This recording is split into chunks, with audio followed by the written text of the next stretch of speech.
cá está o meu vídeo de ontem, os opinecos das Cardoidas. Eu estava completamente banzado com o que eu começava a ver e que hoje, hoje e já ontem à noite, isto foi na viagem para lá, portanto, era meio da tarde, antes, porque eu cheguei lá já às 5 horas, seriam para aí 2 ou 3 da tarde, e eu estava banzado com o que estava a ouvir na Rádio Observador e na TSF Rádio China. Estava banzado porque comecei a ver que aparecia cada vez mais comentecos, opinecos e badamecos a defenderem Maduro, a criticarem Trump. Bem, se tivesse sido o Joe Biden a fazer aquilo, estava tudo muito bem feito. Se tivesse sido o Obama, estava tudo muito bem feito. Era realmente uma intervenção justa, militar, para tirar um ditador do poder e para o poderem julgar num tribunal que fosse um tribunal livre. Mas como foi o Trump a fazer exatamente a mesma coisa, não. Isso é um monstro, o Trump é um monstro e, portanto, tudo o que ele fizer é mau. Mesmo que seja salvar uma vida de uma criança, se for o Trump, é mau. Tem que se deixar a criança morrer. Bandidos da pior espécie. Outro vídeo de ontem, também a ida para lá, 25 de Abril, na Venezuela. Neste caso nem foi o 25 de Abril, foi o 25 de Abril e de Novembro. Depois em cima corrigi, vejam bem, é o 25 de Abril e de Novembro, os dois ao mesmo tempo, 25 de Abril e de Novembro, porque comunistas são eles. Dizem eles são comunistas, aquele gajo nem comunista é, né? Aquele tipo. E ciganos que atacaram André Ventura nas presidenciais de 2021 não vão a julgamento.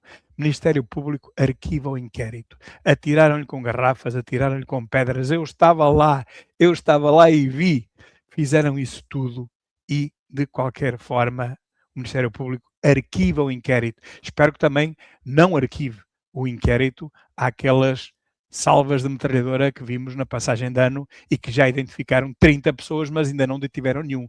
Às tantas, passa a ser arquivável um processo em que se vê claramente metralhadoras de guerra a dispararem numa rua em Lisboa. De certeza que vão considerar que isso é muito normal, porque é feito por aquela tal minoria que nós sabemos que não tem que cumprir a lei. Mas não pode ser. Isso seria um escândalo inacreditável. E a alegria com que o jornalismo promove uma ditadura, meus caros. Isto já foi ontem. Todas as empresas na China são propriedades do Estado, sabem? A BYD também. Mas a BYD tem carros totalmente elétricos e tem carros híbridos. E até acho que tem carros térmicos, a motor térmico. Não tenho a certeza, mas acho que sim. Bom, e eles dizem então, e quem é que diz? O Express Zero, que a chinesa BYD ultrapassa Tesla e é agora a maior fabricante de veículos elétricos do mundo. Bem, BYD, não sei se sabem, quer dizer Build Your Dreams. Constrói os teus sonhos e isto é inglês. Isto é inglês, não é chinês. Build Your Dreams. Bom, mas dizia eu a alegria com que o jornalismo português promove uma ditadura. Todas as empresas na China são propriedade do Estado, como sabem, contra o livre mercado da maior democracia do mundo, que é os Estados Unidos da América, em que não há empresas do Estado, pelo menos empresas industriais e comerciais. Ora, só porque a Tesla é uma marca de Elon Musk e este é ou era amigo de Trump, já dá direito a que vá tudo contra a Tesla e tudo a defender a China, que, como sabemos, começa esta e todas as outras iniciativas empresariais, copiando, obviamente, e depois melhorando, claro, copiando as patentes americanas que tiveram a pouca sorte e o pouco juízo de entregar grande parte da tecnologia americana há 20 e há 30 anos e que foi copiada e foi melhorada por eles. Não é? E agora, tudo o que nós vemos aqui, até parece que tem mais tecnologia do que os Estados Unidos da América, mas a verdade é que foi mais fácil, queimaram muitas etapas ao copiar aquilo que já estava feito. Enquanto os Estados Unidos começam do zero, eles já começaram na quinta ou na sexta etapa, copiando justamente os circuitos, a lógica, a inteligência, a tecnologia dos Estados Unidos. Portanto, conseguem fazer mais barato também, porque um chinês a trabalhar desalmadamente 12 horas por dia e praticamente sem fim de semana. Olha, eu gostava que o livro também comentasse isto. Eles são todos de esquerda. O Partido Comunista da China não acha que os chineses tenham que trabalhar só 4 dias, como quer o livro. Acha que os chineses têm que trabalhar os dias todos. Se houvesse uma semana com 12 dias, eram 12 dias que trabalhavam, 25 dias, 39 dias, 415 dias, trabalhavam sempre. É isto que quer a China, porque assim fica a mão de obra mais barata e os produtos ficam mais baratos. E, portanto, comparar um desgraçado chinês que ganha 300 euros com a mesma coisa, digamos, nos Estados Unidos da América, um operário americano igual que ganha, sei lá, $3.000, é claro que é 10 vezes mais e, portanto, as coisas têm que ser mais caras nos Estados Unidos da América do que na China. E vão estes bandidos comprar coisas chinesas, não é? Portanto, contribuindo para o aumento daquela democracia oriental de partido único, uma democracia que toda a gente sabe que é uma ditadura, enquanto as empresas americanas, aí sim, os Estados Unidos da América são uma democracia, acabam por ter dificuldades, porque a Europa está a comprar coisas baratuchas, coisas de menor qualidade à China, do que primeiro que deviam fazer, que era construí-las cá, não é? Produzi-las cá, mas as grandes marcas de automóveis europeus acabaram por ir quase todas à falência com essa loucura da eletricidade, não é? Agora, felizmente, já estão a voltar para trás alguns e por isso pode ser que ainda corrijam o tiro, mas o mal está feito, já se perderam milhares de bilhões e há de ser muito difícil que a indústria automóvel europeia consiga recuperar da crise wokeista, da crise da doidice, do banimento do petróleo e dos combustíveis fósseis. Pode ser que ainda consiga, porque senão, caso contrário, vamos ter centenas de milhões de pessoas desempregadas. Quero ver quem é que as vai sustentar. Portanto, como Elon Musk é ou era amigo de Trump, isto é realmente a escumalha jornalista. A China marimba-se para o fanatismo climático, está a construir neste momento 600 centrais térmicas, até acho que é mais, isto era o número do ano passado, e está-se a marimbar também para os direitos do homem, não é? E mesmo assim, a escumalha jornalista e Comenteca apoia a China a 100%. Grandes social-fascistas. A diferença entre um patriota a sério e a cambada de bonequitos vendidos à União Europeia e à ONU que nos desgoverna está aqui. O que um verdadeiro presidente devia dizer em Portugal: olhem para Paris, olhem para Londres, eles estão irreconhecíveis, Paris e Londres. Eu vou meter-me em apuros com o pessoal de Paris e o pessoal de Londres, mas sabem, é um facto.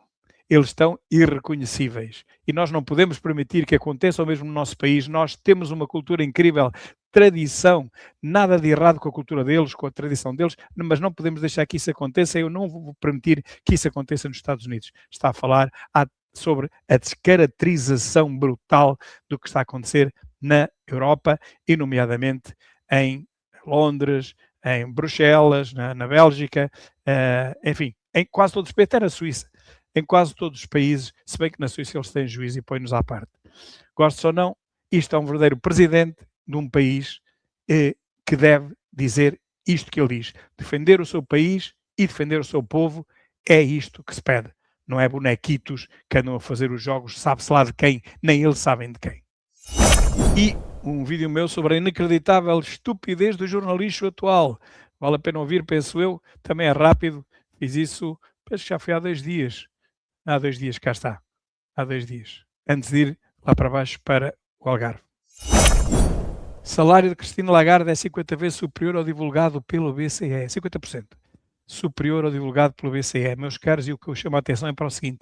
E quando descobrirem qual é o salário real de Gugu da ONU, quando descobrirem qual é, porque isso não está em lado nenhum, e há umas vozes que dizem que é uma coisa, que é outra, vai desde 30 mil a 300 mil, ninguém imagina qual é, porque isso é tudo mantido em segredo, nem sequer é um vencimento, ouçam, ele não paga impostos, nem ela, não pagam impostos, porque aquilo não é considerado um vencimento, aquilo é uma subvenção, aquilo é, digamos, uma compensação e não um vencimento. Portanto, não paga impostos. Que ninguém imagina qual é, porque é mantido em segredo. Pesquisem lá a ver se descobrem qual é o vencimento de Gugu da ONU, que mesmo assim, não abdica da sua pensão de 7.000 euros em Portugal. Essa pensão é paga pelos portugueses. 7.000 euros. Soube-se anteontem que a CMTV é, como sempre, líder, tem 6,1% de share, mais do que todos os outros canais capturados pelos comentecos anti-Chega somados, meus caros. CNN, que toda a gente vê, toda a gente da classe política, o povo não quer saber para nada. Olhem bem, 2,5% CNN. SIC, 2,1%, televisões por cabo. RTP, 0,8%. RTP traz 50, 60 comentecos do Partido Socialista, entre os quais um dos 4 piores portugueses de Portugal, que é o tal Paulo Pedroso, e eu não posso dizer porquê. Mas vejam, CNN, SIC e RTP, todas somadas, aquilo dá 6%, não chega.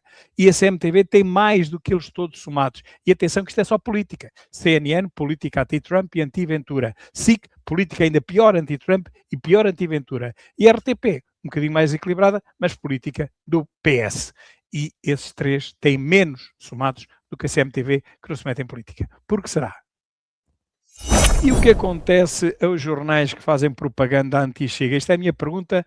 A resposta. Há outra pergunta também do Express Zero. O que acontece aos deputados mal educados noutros países da Europa? Corte no salário, suspensões ou até mesmo a expulsão. E vejam que fotografia é que trazem. Fotografia do Chega. Como se o Chega fosse o partido que tem os deputados mais mal educados. Eu que estou lá, vejo bem. Nós dizemos algumas coisas realmente para atalhar, mas não tratamos mal as pessoas, salvo raríssimas exceções, todas elas já foram identificadas. Todos os partidos, e mais aqueles que estão à minha frente mesmo, à nossa frente, à nossa bancada, os partidos da esquerda, que praticamente já não há ninguém, PCP tem 3, esses portam-se mais ou menos. O Bloco da Canhota era a Mariana Desguelha, também terminou. Essa, bom, essa até fazia aquele símbolo, não sei o quê, não é? Que depois dizia que era um símbolo cultural. E o LIVRE também. Portanto, e do PS, não há dúvida que o PS são os piores de todos, mandam bocas à gente, que é uma coisa doida, mas quando se fala em deputados mal educados, só aparecem os deputados do Chega. Isto é escumalha jornalista. E eu pergunto, o que acontece aos jornais que fazem propaganda anti-Chega?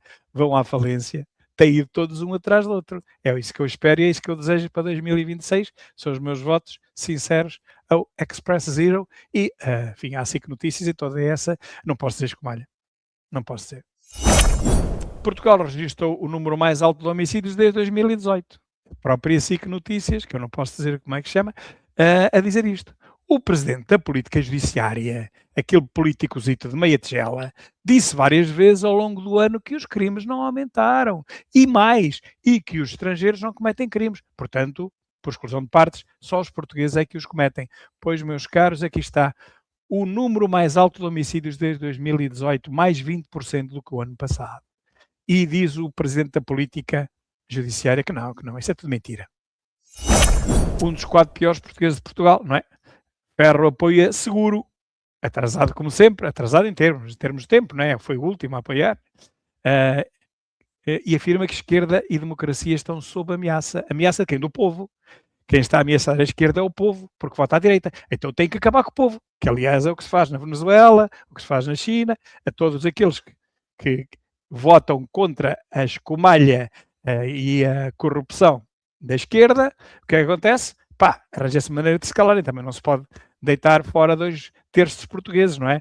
2/3 dos portugueses, assim de repente seriam 6,6 milhões, mais, porque nós agora já somos mais do que 10 milhões. 6,6 milhões não dá muito jeito de fazer desaparecer, não há cadeias, nem campos de concentração, e também já não há fornos, não é? Porque se houvesse fornos, amigo Ferro Rodrigues não se importava de ir lá com o isqueirozito ajudar à festa, mas como já não há, olhem, tens de ter paciência e fica a saber que antes de abandonares este planeta, ficas a saber que vais ver a direita com mais de 80%. Ou pior português de Portugal. E cá está, para toda a gente seguir e para toda a gente ver. E já foram identificados, deixa eu ver onde é que está o som disto. Nem sei onde é que está o som disto, mas está aqui. Já foram identificados, mas nada aconteceu. Viram só estes 2 pequeninos insertos? É uma Kalashnikov, segundo me dizem, e é uma metralhadora ligeira tipo Uzi. Máquinas de guerra. Máquinas utilizadas em guerra. Mas antes, já sei que me vão cortar o vídeo por causa disto, e eu vou ter que chegar aqui a esta parte e apagá-lo, mas portanto ficam a ver, vejam rápido antes que isto seja cortado, porque isto vai ser cortado de certeza. Já passou nas televisões todas, mas eu é que não posso pôr. Eu não posso. O resto toda a gente pode. Ora, diz aqui o Jornal de Negócios que em 2024 tanto o PIB como a despesa individual per capita em Portugal ficavam abaixo da média da Europa. Dados desde 1990 mostram que a convergência tem sido muito lenta. Não há convergência, meus caros. Escrevo aqui em cima, não há convergência nenhuma. Nós não convergimos em nada com a Europa, nós só divergimos cada vez mais longe. Uma divergência que se acentua todos os anos em termos de valores absolutos. Dinheirinho, aquilo com que se compram os melões, como dizia a minha mãe, não é? Cada vez estamos mais longe do PIB médio da Europa. Em dinheiro. Esqueçam lá o rácio de dividir o PIB para o número de pessoas. Esqueçam lá isso. E o crescimento é dividido pelo PIB, que também cresce. Esqueçam lá essas manigâncias, porque realmente a estatística é o único capítulo da matemática que diz o que nós quisermos que diga. É só torturarmos os números que eles dizem o que nós quisermos. O que os manipuladores fazem e o jornalista repete cegamente, tentando enganar os portugueses, é dividir o crescimento absoluto pelo nosso PIB, que é pequeníssimo. E atenção que a esse crescimento há que subtrair a inflação. Porque o país, se produzir a mesma coisa este ano e para o ano que vem, se produzir a mesma coisa, já tem crescimento, porque para o ano que vem os preços estão mais altos. Vendeu-se a mesma mercadoria, o mesmo número de melões, a mesma quantidade de carne de porco, os serviços, os seguros foram os mesmos, foi tudo igual. Imaginem, fica tudo igual. Tudo que se fez num ano e o que se fez no ano seguinte, ou no ano anterior, tanto faz. E há um crescimento, porque os preços sobem. E chamam isto um crescimento da riqueza. Não há riqueza nenhuma a crescer. Os produtos que se venderam, que se fabricaram, foram os mesmos. Os que se compraram e que se venderam foram os mesmos. Há um aumento de preço, isso sim, porque a inflação assim obriga. E o aumento dos salários dos funcionários. É muito lindo aumentar o ordenado mínimo, porque quem o aumenta não é o Monte Verde, são os donos das empresas, são os empresários, aumentam, mas ao aumentar o salário do trabalhador, o que é que vai acontecer aos produtos que são fabricados pelos trabalhadores, aos serviços que são feitos pelos trabalhadores, que são realizados por eles? Tem que aumentar. Pois se aumenta o ordenado do trabalhador, o seu produto também tem que aumentar para se poder pagar ao trabalhador. Mas pior é que para se aumentar 50 euros o ordenado mínimo de um funcionário, tem que se aumentar o produto equivalente no dobro, porque só o Estado vai buscar metade desses 50 euros. Portanto, meus caros, em cada 50 euros, 25 vão para o Estado. É muito fácil aumentar o ordenado mínimo, porque não somos nós que pagamos, não é o Monte Verde que paga, são os empresários. E o Estado só recebe impostos desse aumento. É brutal. Isto ninguém vos diz nas televisões, não é? Ninguém vos diz. Portanto, há divergência aqui. Cada vez estamos mais longe do PIB médio da Europa. O que os manipuladores fazem, e o jornalixo repete cegamente, tentando enganar os portugueses, é dividir o tal crescimento absoluto pelo nosso PIB. Mas o nosso PIB é pequeníssimo, é dos mais baixos da Europa. E, portanto, este rácio é uma divisão apenas, que não faz qualquer sentido, que é dividir um crescimento pelo PIB, vai mascarando a verdade. Vai mascarando. E a verdade é que a pobreza de Portugal é cada vez maior de facto, quando comparada com toda a Europa desenvolvida. Quer dizer, quem ganhar até 700 euros é pobre. Se ganhar 701, já não é pobre. Só conta aquele que ganha até 700. Mas na Europa, quem ganhar até 1.500 é pobre. Quem ganhar até 2.000, praticamente é pobre. Mas aqui é só até 700. E depois comparamos o número de pobres que ganham 700 euros em Portugal com os pobres que ganham 1.500 euros em França. Nós até aqui, a classe média que ganha 1.500 euros, em França é pobre. Na Alemanha é muito pobre, a Inglaterra é muito pobre, até em Espanha é pobre. Mas nós aqui, a nossa pobreza é só até aos 700 e pouco. Meus caros, não é possível. A esmagadora maioria dos portugueses que trabalham por conta de outrem, em qualquer país da Europa, é considerada pobre. A ganhar 1.000 euros, a ganhar 1.200, a ganhar 1.300, é pobre. E aqui considera-se que é classe média. E cá está, 40 anos depois da entrada na CEE, portugueses ainda estão longe. Não estão longe, estão cada vez mais longe. Porque por mais dinheiro que metam neste país, está um saco roto. É tudo aplicado no Abreu, dá cá o meu. E, meus caros, o primeiro bebé português a nascer em Braga chama-se Ohana. Certo? Mas esperem. Porque o primeiro bebé português a nascer em Aveiro chama-se Isaac, naturalmente. E ficamos com esta notícia da tal brincadeira com uma caçadeira, uma caçadeira carregada, e na qual eles foram ajudados por um adulto, uma criança de 9 anos e um adolescente de 14, também uma criança praticamente. Esta é a versão oficial, mas parece que agora já há outra. Enfim, cada um come o que quer, a criança de 9 anos morreu, o adolescente de 14 ficou ferido após terem sido atingidos a tiro em Setúbal. O adulto que as ajudou a desencravar a arma, desapareceu, fugiu, mas já se entregou voluntariamente na esquadra, porque senão, pelos vistos, acontecia-lhe como acontece com os outros. Aquela mãe que roubou o filho na maternidade e que depois os familiares, não é, das tais minorias foram entregar a criança. O que é feito dessa mãe? Olha, e aqueles dois das minorias, que quase mataram um desgraçado à porta do McDonald's de Coimbra faz uns anos largos e toda a gente diz que eles andam em Coimbra nas discotecas. O que é feito deles? O que é que lhes aconteceu? Tínhamos uma juiz que dizia: não podemos fazer buscas nos acampamentos, porque os acampamentos não são moradas fiscais. Ora, assim se resolve o problema de todas as minorias étnicas que vivem em acampamentos. Basta dizer que o acampamento não se pode notificar ninguém, o acampamento não é uma morada fiscal. E ficam os problemas dessa gente toda que não tem que cumprir a lei, dizia eu, ficam esses problemas resolvidos. Meus caros, ficamos por aqui, o vídeo já está longo, vou ter que o partir em 3. Um grande abraço e até amanhã, se Deus quiser, e vamos lá ver se o Trump esta noite não bombardeia nada para os lados do Irão. Que eu tenho aqui um dedinho. Grande abraço e até amanhã, se Deus quiser. E não esqueçam, um bom ano de 2026.